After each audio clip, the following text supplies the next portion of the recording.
Cream biscuit നമ്മൾക്ക് എല്ലാവർക്കും ഇഷ്ടമാണല്ലേ. നമ്മുടെ കുട്ടികൾക്കെല്ലാം നമ്മൾ സ്ഥിരമായി വാങ്ങിച്ചു കൊടുക്കുന്ന ഒരു സാധനമാണ്. ഈ ക്രീം ബിസ്ക്കറ്റിന്റെ സ്പെല്ലിംഗ് എന്താണ്? ക്രീം, CREAM അല്ലേ.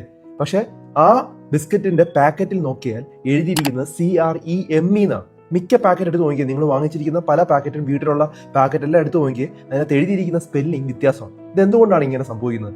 ഇത് നിങ്ങൾ വളരെ വ്യക്തമായിട്ട് മനസ്സിലാക്കണം. അതായത് ക്രീം ബിസ്ക്കറ്റ് എന്ന് പറഞ്ഞു കഴിഞ്ഞാൽ നമ്മുടെ ഇന്ത്യൻ നിയമപ്രകാരം ആ ക്രീം നമ്മുടെ മിൽക്ക് പ്രൊഡക്റ്റോ അല്ലെങ്കിൽ മിൽക്ക് കൊണ്ടോ ഉണ്ടായിരിക്കണം, പാല് കൊണ്ടോ പാലിന്റെ ഉൽപ്പന്നങ്ങൾ കൊണ്ടോ ഉണ്ടാക്കിയത് ആയിരിക്കണം ക്രീം എന്നാണ് നിയമം ഉള്ളത്. അപ്പം 20% മിനിമം ഉണ്ടെങ്കിൽ നമുക്ക് ക്രീം എന്ന് എഴുതാം. പക്ഷെ അത് ഇല്ലെങ്കിൽ ആ ക്രീം എന്നുള്ള വാക്ക് അവിടെ ഉപയോഗിക്കാൻ പാടില്ല. അതുകൊണ്ടാണ് ഫ്രഞ്ച് വാക്കായിട്ടുള്ള ക്രെം എന്നുള്ള വാക്ക് ഉപയോഗിക്കുന്നത്, CREME.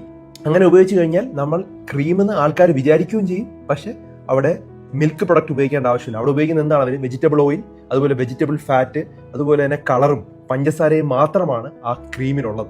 ഇതാണ് കുട്ടികൾ ഇങ്ങനെ തിന്നുകൊണ്ടേയിരിക്കുന്നത്. ഇത് വളരെ വ്യക്തമായിട്ട് മനസ്സിലാക്കണം.